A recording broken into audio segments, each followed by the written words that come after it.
about composite structures of asymmetries. We've talked about axisymmetric structure of axisymmetric structure of eye walls and secondary eye walls. Talked about rain bands. Talked a lot about different structures. And so what we wanted to do with John's work was try and see if we could identify some composite structures, some average structures that identify some of these features. So similar to that Rogers et al. 2013 plot that I showed with the Doppler radar, we want to do this with the flight level data. And so I showed you the Shea and Gray 1973 plots yesterday, and Rogers et al. A plot from that. Also some nice work by Mallon et al. And Costin and Easton that have looked at flight level data. So what we were able to do by adding more flights for the past 13 years, or the 13-year database, we're adding new flights to the database every year, but consider both intensity and intensity change and see if we can see if there are any coherent structures. So we created these kinematic and thermodynamic composites using the 700 millibar flight observations and identify structural differences. So the data sets that we use, the best track we use to determine the TC intensity and the intensity change. So we use the center 12-hour intensity, so we use plus 6 hours, minus 6 hours. The best track is every 6 hours. We did actually experiment with past and future, but we got the same result. So in other words, if you use 12 hours in the future, you get almost the same result that I'm going to show you here. It's not too sensitive to that. And then, as I mentioned the other day, we used ships to determine the TC distance to land. So we removed all TCs that were close to land and also anything that was designated as extratropical transition, because those are kind of different. And clearly, if it interacts with land, it will decay. And so that's almost all those are weakening storms. So we wanted over water, intensifying, steady state, or weakening. And then this new database called Flight Plus. So it's a NetCDF database of all the flights into hurricanes or tropical cyclones in the Atlantic. Jonathan Vai put this together. And this is one of the first studies to use this. It's not the very first study, but it's the first comprehensive study to use this database. So the Flight Plus data set radially binned all that data at 700 millibars. There are some flights at 850 in the database, but we got rid of those because that would make it difficult to compare. And then determine the azimuthal mean structure. So all of these are from either the NOAA P3 or the U.S. Air Force C-130, all the flights that I'll be talking about. And so what we did was for every single flight, so we have here's an example of a flight into Ivan 2004, so it has some ID associated with the date and the time and the aircraft. So here's the Earth relative track.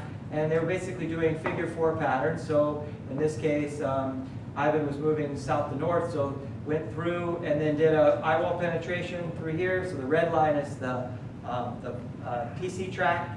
So went through, did a connecting pass, and then went back through the center.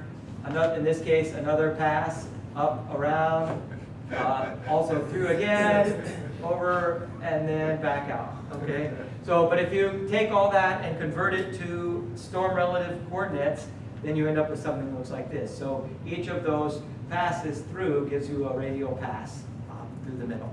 Okay? And then, so we did a minimum of 3 radial legs to define an azimuthal mean. So that way we weren't trying to average, just one leg, for example. Okay? And then we round that to the nearest synoptic time, so whatever that time, so because the flight takes a couple of hours, we rounded to the nearest 6-hour point to determine the intensity and intensity change. So to give you an example on how that worked then, so for that flight that I just showed you, so each of these, there's 8 legs in this one. It was a long flight because it was close to Tampa. So each color line here represents one of those legs. And then the azimuthal mean of that is this black line here. And you can see, so if you take that black line, you notice that there's a lot of little wiggles here, just like I showed you before for the Rita case. So we apply a 10-kilometer smoothing filter on that to get rid of some of that. So if you apply the filter, then this is the final product. So that's what we call the azimuthal mean structure for that flight. Okay? And then, so we do that for all the flights in the database. So first calculate the azimuthal mean, then smooth it, and then we composite those together, and we ended up with almost 250 flights, or about 250 flights. And that gave us enough to stratify by two different criteria, hurricanes and major hurricanes. So stratified by intensity here, or stratified by intensity change, where this is greater than 10 knots weakening in 12 hours. So this would be rapid weakening, and then this would basically be like, what's not quite rapid intensification. Depending on the metric, this would be 20 knots in 24 hours. So pretty close to rapid intensification. You know, we'd like to have the same amount in every bin, so we played around with the numbers a little bit, but it wasn't very sensitive to the stratification. But you know, they only fly the storms when they're close to land, so we can't get an even distribution. But we have a minimum of 23 and a maximum of 48 in each bin. And so those numbers change a little bit depending on specifically how you calculate things. But the results I'm going to show are very robust to minor changes in this thing. So if you take the composites then, as I showed the other day, red is intensifying, green is steady state, and blue is weakening. And then the thick lines are where it's statistically significant at the 95% level. So the first thing you'll notice is that for the hurricanes, so hurricanes on the left, major hurricanes on the right, that the major differences for hurricanes are all found inside the radius of maximum wind. So you have to see that steeper tangential wind gradient for the inside the radius of maximum wind for intensifying. Not many changes at the inner core actually. And then some slight changes out here, but by this point you're at 4 times the RMW. The data distribution starts to get somewhat poorer. You're very far from the center. So maybe take this with a bit of grain of salt. But there is very clearly some differences here. But interestingly, we don't see those same differences with the major hurricanes. We see them, the larger differences actually occurring here. So the steeper decay of the tangential wind out here, this is actually quite consistent with Rob Rogers' work. So if you take this, so inner core changes here, outer core changes here. Now Rob, and Rob Rogers et al., he did not separate into hurricanes and major hurricanes. All the storms were sort of in this, as a mix of both of these categories. So we think that his results maybe are consistent, but showing a combination of these two signals. So if you actually calculate the vertical vorticity, it's important to note that the way that we composited the vorticity is we calculate the vorticity for each flight and then average the vorticity. It's not the vorticity calculated from the average profile. So you get a slightly different result if you do it that way. But this is, I think, one of the strongest results of the work is this ring structure of vorticity that shows up very clearly for the intensifying storms, that does not show up for the steady state and weakening storms. They all do show a positive vorticity. Here's the 0. It is positive skirt of vorticity, which has some implications for vortex resilience out here beyond 1 RMW. But the gray lines here are areas where all 3 of the profiles were statistically significant and different. If it doesn't have the gray line, that means only 2. So in this case, very strong differences between the 3. And this is consistent with what Rob found, is that the ring structure for intensifying and the monopole structure for steady state storms. He didn't look at weakening storms. But what we found was a little different, is that the major hurricanes weakening still show that ring structure, and we hypothesized that this is related to barotropic instability. But once again, this is a composite, not a individual storm, so we can only make some assumptions about what may be happening there. But so just because you see the ring structure doesn't necessarily mean that the storm will intensify, but we do see a stronger ring structure for the intensifying, and then the steady state, we do not see the ring. Maybe a little bit of a ring, but certainly more of a flat profile for the steady state storms. Excuse me, Yeah. what is the particle level for this what? Oh, 700 millibars. 700 millibars. Yeah, so all on the same constant pressure surface. So we did look at radial wind, but there was very little difference at radial wind at 700 millibars, so I won't show that here. And you do see some differences in the vorticity out here, but that suggests that you do have a slightly lower vorticity for the major hurricanes. This is also a little bit different than Rob Rogers' work, but it's somewhat consistent with this. I think there's some slight differences in the methodology that may account for some of those differences as well. And the other key result that emerged from John's work is the moisture. We find that the intensifying storms in generally are more moist, so in this case expressed as dew point depression. So a lower dew point depression for intensifying, so we get a very nice stratification, and that is primarily occurring outside the radius of maximum wind. So the outer core vortex structure appears to be very important. Our outer core moisture structure appears to be very important for this. Now that changes a little bit. You still do see the same thing for the major hurricanes, the same stratification, but you see a big stratification in the major hurricanes inside. The major hurricanes with a very warm, dry eye are the ones that are intensifying, which is to be expected when you have a very strong descent in the eye. So I already kind of covered this the other day. I'm just going to go through it quickly. But the steepest tangential wind gradients are found inside and outside the RMW. But this vorticity ring structure maximized inside the RMW is quite important. It goes back to these. We also think this has a lot to do with that idea of where that convection is relative to the radius of maximum wind. So in these cases, if we can get that convection right inside the radius of maximum wind, it can help strengthen and maintain that ring structure there. Yeah, excuse me. Yes? In this period, the major hurricane, the vorticity is more intense in the weakening stage than the steady state. Yes. Is there any explanation for? It is a little bit strange to me. Yeah, I think part of it may come about by the way that we define the criteria.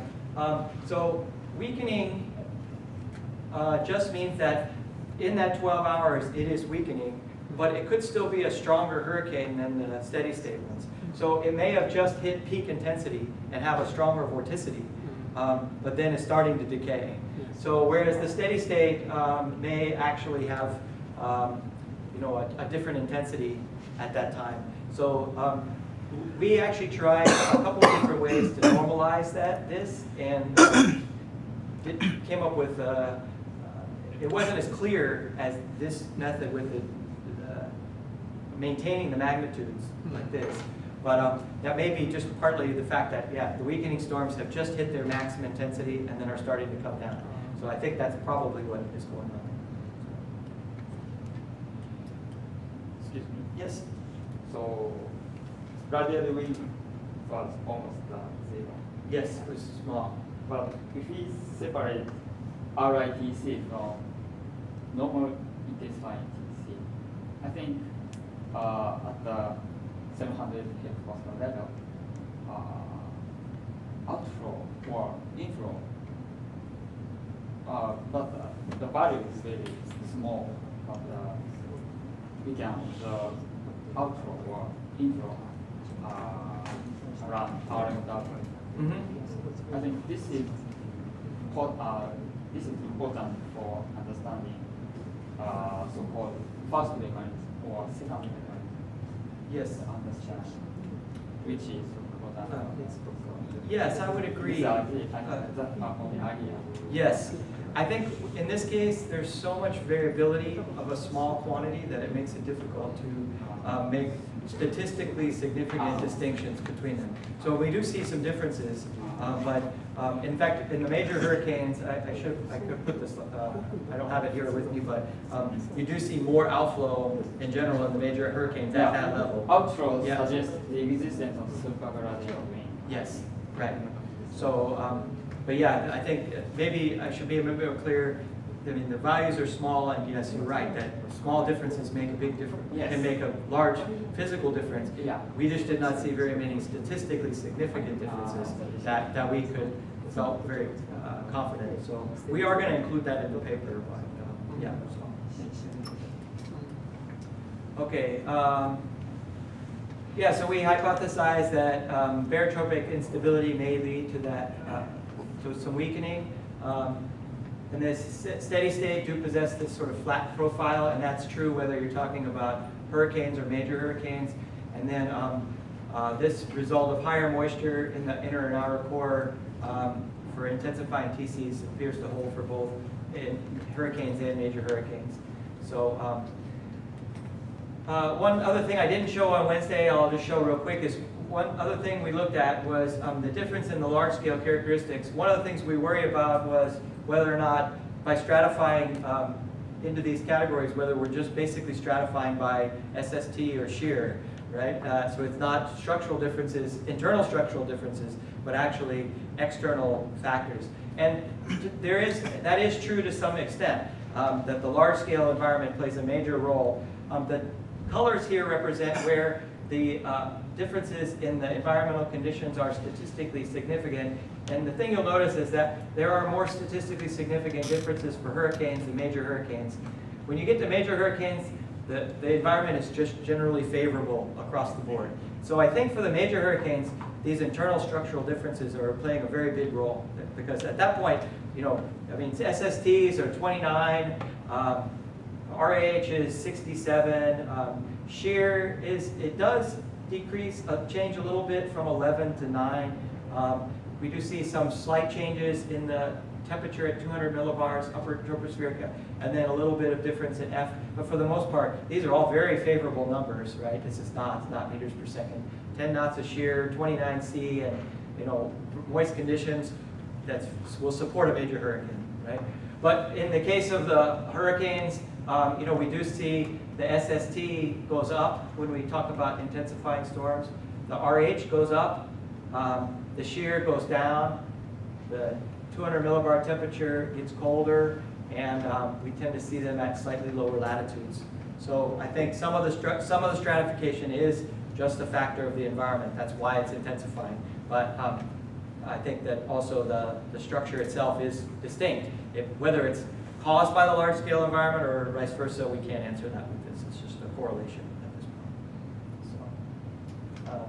So this work, as I said, the master's work is available if anyone would like to fence, but wait a few weeks and we'll have a manuscript ready to go. I have it. He's waiting on me to give him the final submission. I have to read it on my way home. Okay. All right. Then the last thing I want to talk about was the TCI, and I already mentioned this as well, so I'll go through this and then the future work. I did add a couple of slides about some other radar work in the future, but I'll go through this relatively quickly since I covered it before as well. So key science issues for TCI, and I do want to thank Jim Doyle for providing much of this material. He was the science leader for this project. So what we really wanted to do with this project last year was document the inner core at high resolution and large scale outflow using this new aircraft, old aircraft, new technologies. Understand the role of outflow in TC intensity change. Look at air-sea interaction. So we have some AXPTs that we dropped from the C-130 and P3. Understand the impact of inner core and outflow observations on TC intensity. So we did C-Blast in 2003 where we looked at the air-sea interaction. We did RAIN-X 2005. We looked at rain bands and eye walls, secondary eye walls. We did TPARC and TCS-08 where we looked at genesis and structure. We've never really been able to look at the outflow, so that was really the motivation of the new field project. So I mentioned we have the WB-57. The real limitation with this was the range, only 2,000 nautical miles. We can't go too far, only a 6-hour duration, but we could go 60,000 feet. So we coordinated, we were not able to fly with NASA Global Hawk, but we were able to fly with the P3 and the Air Force C-130. And we were able to get some upper ocean data for Hurricane Joaquin. And then we have this new sounding system I talked about yesterday, the mini dropsonde that spirals down and collects some new data. And then we also have the HIRAD, and I don't have any results to show from that yet, but Dan is hard at work putting that data together, putting the quality control. So We did fly in Hurricane Gonzalo, but the data wasn't quite as good. It was really more of a shakedown. We did have the IRAP radar in 2014, and Anthony Didlake's been working on analyzing that. It's got some nice results he presented at the Hurricane Conference. But our big year was 2015. We flew Marty, Joaquin, Patricia, and we did fly Erica as it was decaying. So we have essentially a dissipating storm. There's still some interesting data there. We had an ops center at Monterey, so it was like T-Park. We had there a virtual ops center coordinated with Air Force Base in Texas. And I was in Hawaii most of the time, so I did most of my stuff then. But with the time change, very early in the morning in Hawaii to go to do the flights, but that's okay. And we did get a lot of the data in real time. As I mentioned, we didn't send the data to the GTS for this project because it was a new dropsonde.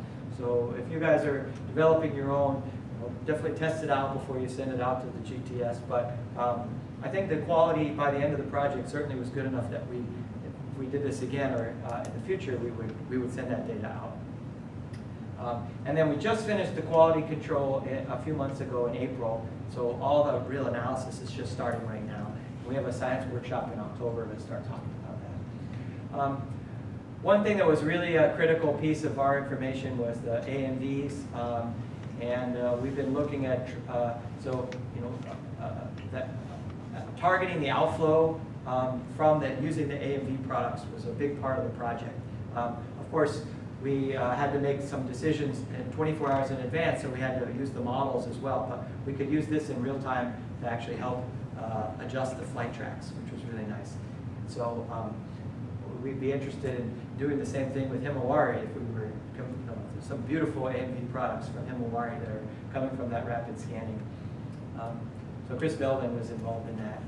And then, as I mentioned the other day, I think one of the big challenges with this project, and I think a challenge you'll face with your aircraft project is how, to make the decisions about when to fly. You have to use the forecast products, but with aircraft, you always need a few days in advance, and that's a real challenge to make those decisions and put the plane in the right place.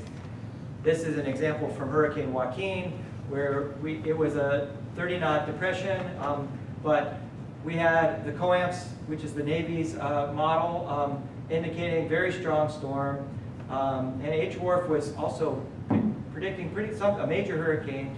So based off the high-resolution models and off of ensemble products from the ECMWF, we did decide to deploy to Georgia. So we actually were going to go to Tampa, but then they decided to close MacDill to external participants. So we were not able to go to the base of operations because they thought the hurricane might hit them. So that's another thing you have to think about if you're going to be in Okinawa trying to fly hurricanes. You've got to make sure you get your plane out of the way before the hurricane comes, or the typhoon in this case. So we went to Georgia, Atlanta, or Macon, Georgia, which was very safe. Of course, the forecasts, some of them were reasonably correct, but most of the guidance was underestimating the intensity, and also didn't do all that great a job with the track. So here's Marty, just to talk about it briefly. It's not the greatest case in the world, but it's a pretty good case of a nice intensification and then weakening. We got 2 flights in off the coast of Mexico. We were able to sample the inner core and the outflow structure of a hurricane intensifying despite the presence of moderate shear. So the shear was somewhat strong, but it still intensified. So this will be a nice case to analyze, a good complement to some of the other ones. And then I mentioned Joaquin. We flew. We managed to get 4 flights in, starting from when it was a strong Category 4 here, or Category, yes, Category 4. Well, it was sort of stalled around the Bahamas. It kind of drifted south and then back to the north. And I have another one of those movie loops so you can see what we did. So each of those little dots is the dropsonde. And then here we go across the center, and you can see we just let them go. And then we went and targeted the outflow based off of the AMVs off to the north. So we had all the outflow. And then this one we had a few missed glitches. It didn't get all of them out, but we still were able to get a pretty good sampling. So that's at 84 dropsondes in less than about 5 hours. So I'll let that run through one more time. So, you know, you think with 84 sondes, oh, we got plenty, but it's amazing how fast you can get rid of them if so you've still had to make some important decisions about how often to drop the sonde. So it's always a challenge. You want more. No matter what you have, you want more. So, so this, I think we got some really nice data as it decayed from a category 4 to a category 1. And you notice the latitude separation from 24 up to almost 37 degrees. So we'll be able to see some really interesting changes in the environment, the SSTs and the shear as it goes north. So, and some very interesting sensitivity studies that could be done. I believe some people are working on that in terms of data simulation. And then Patricia, as I mentioned already, the most intense CC on record, very poorly forecast. Here's the track, it formed down here and then intensified. And fortunately, it went between, there's a major city here, Manzanilla and Puerto Vallarta, right on the other side. It went right through the middle of the two, so that's good. And then, so we got the 4 missions from depression, storm, category 3 and category 5. And then I'll just show this one again since I couldn't show it on Wednesday, but I like it. As soon as we crossed the coast, we tried to get out there as soon as we could and then just drop as many as we could. So really great data set on this day. And then we did have the NOAA P3 flying with us at this time. And so I'll just show you some real brief results because I know we're running short on time. I did want to add, I added this slide to talk about the reference sounding so that you don't misinterpret the warm core. The Samurai reference sounding is a climatological sounding based off of Jason Dunnion's moist tropical sounding. So it follows it pretty closely, but it's a parameterized function, so it doesn't exactly match that. So you'll notice that if you take the GFS FNL from the day that I'm going to show, that is like this. Dunnion's moist tropical sounding looks like this. If you use sort of a climatological sounding from the Eastern Pacific, you get something that looks like this. Samurai actually is a little too cold, and I'm trying to fix that for my publication. But so just keep in mind that the temperature perturbation that you see is probably a few degrees warmer than what you might expect because of the reference sounding. So don't treat it as absolute. It does depend strongly on what sounding you use. And Dan Stern and Fuqing Zhang have a nice paper on this, on how to define the reference state for defining the warm core. So whether you use a local sounding or a climatological sounding, different things. So, I'll show you just 2 quick results. This is on the 22nd at 2 kilometers and 6 kilometers. So this is when it was a category 3. And this is where we were able to get 2 passes across the center. You can see the wind speed here is in contours. This is 50, it's like 60 meter per second contour here. And then at 6 kilometers, so it's still very strong vortex. And we were able to get pretty good passes. So the dropsondes here, you can see we had a few dropouts that we didn't quite get everything we wanted, but pretty good coverage on both sides of the storm. And so we're able to do an azimuthal average of this, and looks something like this. So this is reflectivity on height and radius here. Beautiful up and out structure if you compare that to the Rita that I showed you before. But one of the cool things is because we have the dropsondes, even though we don't have a lot of reflectivity in here, the dropsonde data actually is helping us to resolve this really nice, strong downdraft in the eye. And then the thermodynamic data that comes from the dropsondes, we can see the contours here are theta E. You can see that bulge descending down with descent of the theta E, the high theta E air from the stratosphere here, and then the vertical, nearly vertical theta E lines right here in the eye wall. One other thing I'll note is if you put the actual radius of maximum wind here, right here, so actually the contours here are radius of maximum wind, or tangential wind. Note where the updraft is here. It's right inside that radius of maximum wind. So I think that this is consistent with the idea of getting that heating, so here's all the reflectivity, is inside the radius of maximum wind where you get the strongest vortex structure, or strongest intensification efficiency. And then this is what I showed the other day when it was a category 5, 80 meter per second over about 10 kilometers. So the radius of maximum wind, very, very tight, extreme gradient here, resolved by the radar and dropsonde analysis. That's actually started to tilt. So you see the wind speed maximum on the other side at 6 kilometers. And this I wanted to show to compare with that Hurricane Hugo that I showed you before. This actually is even more upright, I think, than the Hugo one. It's maybe 80 degrees almost, something like that. And then we were able to really nail the center crossing.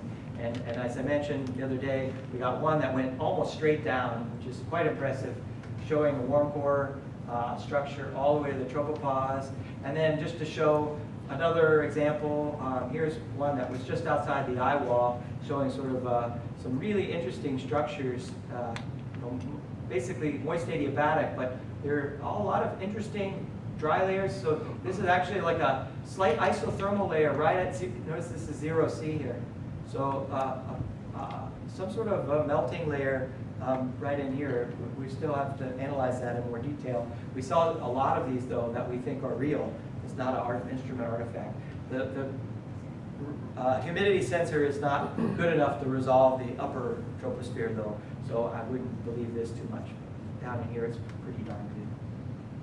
So if we take the azimuth fill structure, if you compare that to the day before, you see the beautiful in, up, out. You see that downdraft, but the downdraft is not as strong, and the wind speed is actually started to, the maximum is actually somewhat elevated. That depends on where you define the center, and the temperature, warm core magnitude is increased by a few degrees relative to that reference sounding.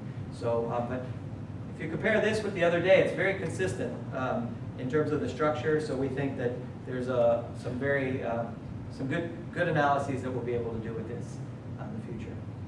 Okay. And I mentioned the other day the secondary eye wall as well.